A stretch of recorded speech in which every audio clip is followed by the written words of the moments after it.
A new high of female directors at Cannes. Hi, this is Dr. Pietro Aparicio from 72 Dragons, reporting once again on the Cannes Film Festival 2022. The 75th edition of the Cannes Film Festival kicked off on the 17th of May, while the world's largest film festival is back with full glory following the worldwide pandemic. It is still being chastised for its underrepresentation of women filmmakers. The number of women achievers in the film industry is rising. While things are drastically changing, there are still ingrained stereotypes about women who create, direct, and produce films, particularly among those who decide who wins at Cannes. I glanced through the festival's history to see why the work of female directors has been overlooked over the years and what factors might help them to change the picture. One of the most common reasons used for the absence of women's work at major film festivals is that there aren't enough films made by women to consider, implying the issues at the production level. So, do you think this might be the case? Even when female directors are acknowledged, they are rarely referred as auteurs. The term refers to directors who have a distinct style and a worldview which is quite visible in their films. This concept of authorship is significant at Cannes, which is specifically known for honoring some of the acclaimed directors. There is even a category for them, known as Cannes regulars. It is quite evident that Cannes' conception of the auteur is still for the males.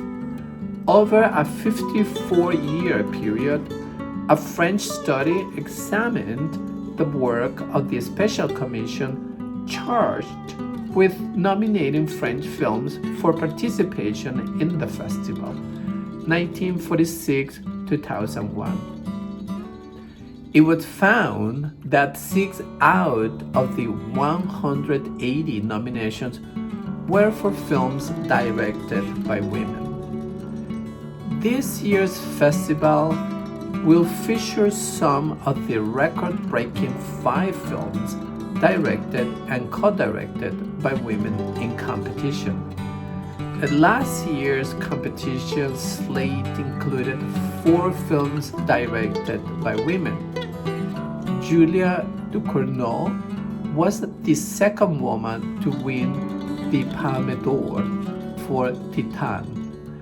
This year, some of the females directed films include Valeria Bruni Tedeschi's Les Samandiers, Kelly Richards' Showing Up, Claire Denis, The Stars at Noon, Leonor Serrai, Un Petit Frère, and Charlotte van der Merch and Felix van Groningen's L'Auto Montagnier.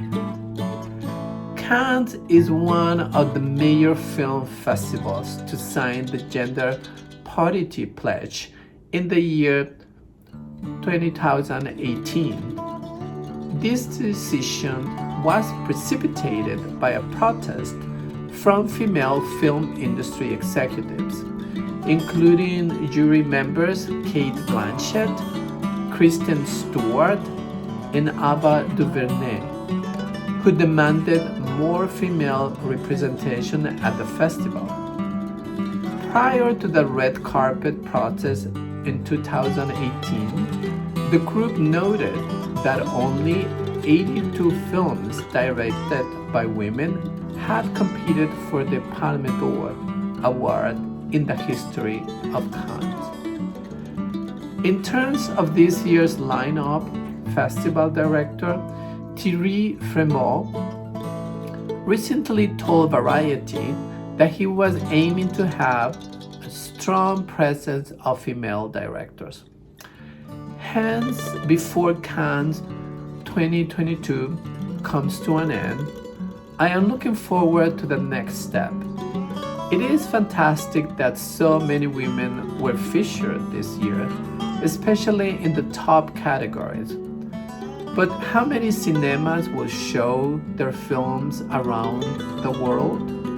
And how often will critics mention these films?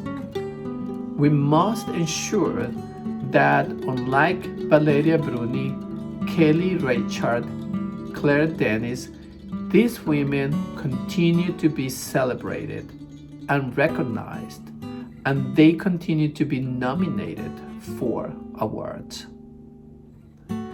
Stay tuned for daily update. I am Dr. Pietro Aparicio. I will see you with another topic. Thank you for watching.